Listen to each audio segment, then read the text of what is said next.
nk'uko uri kuyibona rero, iyi ni azora tumaze gusarura no kuyoza, tukaba tugiye kuyigaburira inkoko zacu. Tugiye kuyivanga n'ibi biryo by'umugoroba tugiye kugaburira hamwe.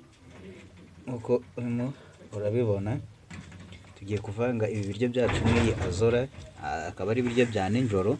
Nk'uko muri kubibona, ngiye kubereka buryo ki tubivanga. Ukabivanga rero paka byose bibaye homogeneous mix, cyangwa se uruvangitirane rwabyo neza ijana ku rindi. Ukabivanga ijana ku rindi. Nk'uko nababwiye rero, uvanga ugendeye kuri percentage ya azora uri bushyiremo. Azora rero ushyiraho hagati ya 20 na 30% bitewe n'inkoko ugiye kugaburira. Inkoko zacu rero bitewe nuko tugiye kuzihereza ibiryo byiyongera mu byo zisanzwe zariye, ubwo twakabaye tugaburira azora gusa, ariko twavuze ni reka tuvange dushyiremo no ku biryo tubasanzwe twarakoze. Nk'uko muri kubibona, ibiryo twakoze ni ibiryo biba birimo ibigori, soya ndetse amakara, premix. Nk'uko nagiye mbibasobanurira buryo ki dukora ibiryo by'inkoko. Tukaba tugiye kugabura rero ibiryo bya nijoro dukoresheje azora ndetse n'ibiryo dusanzwe dukoresha. Azora nk'uko nabibabwiye igira poroteyine yo ku rwego rwo hejuru, hagati ya 20 ndetse na 35 byayo aba ari poroteyine. Ibi ni ibiryo rero twakoreye inkoko zirimo zitera, za nkoko nababwiye zonjya nguraho amagi yo kurariza ku mashini. Video ngiye kubategurira mu minsi iri imbere, hazaba harimo inkoko ndi gukura imishwi mu mashini, uko imashini iri hafi guturaga, ndetse n'aha tukaba dufiteho ya mishwi imaze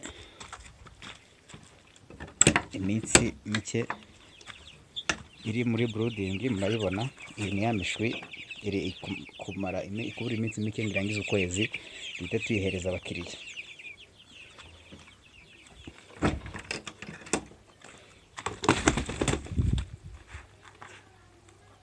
Ni ngiyi rero, iyi niyo azora yacu tugiye kugabura.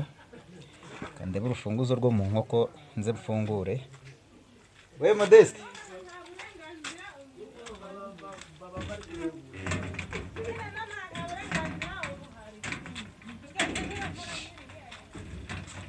kandebe urufunguzo rero nze mfungure mu nkoko tuzihereze ubu bwatsi. Inkoko zirimo hariya ni inkoko z'amagi, zitera amagi.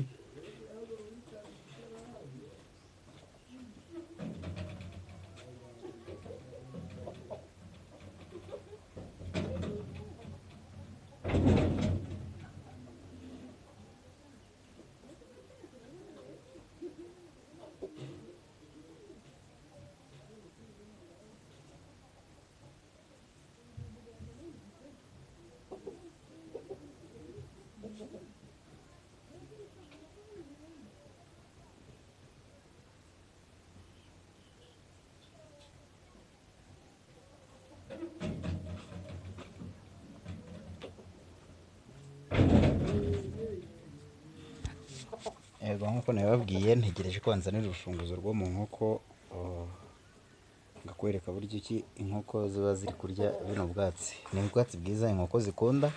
Haba inkoko tubugaburira inkoko, ingurube, amafi, ndetse tukaba twabugaburira n'andi matungo, inka, ingurube, ihene, intama. Bitewe n'amatungo woroye bituma uhinga n'ubwinshi bwa azora, bigendanye n'uko wumva ushaka kubyugabura ku munsi. Yego, akaba ari ubwatsi inkoko zikunda cyane.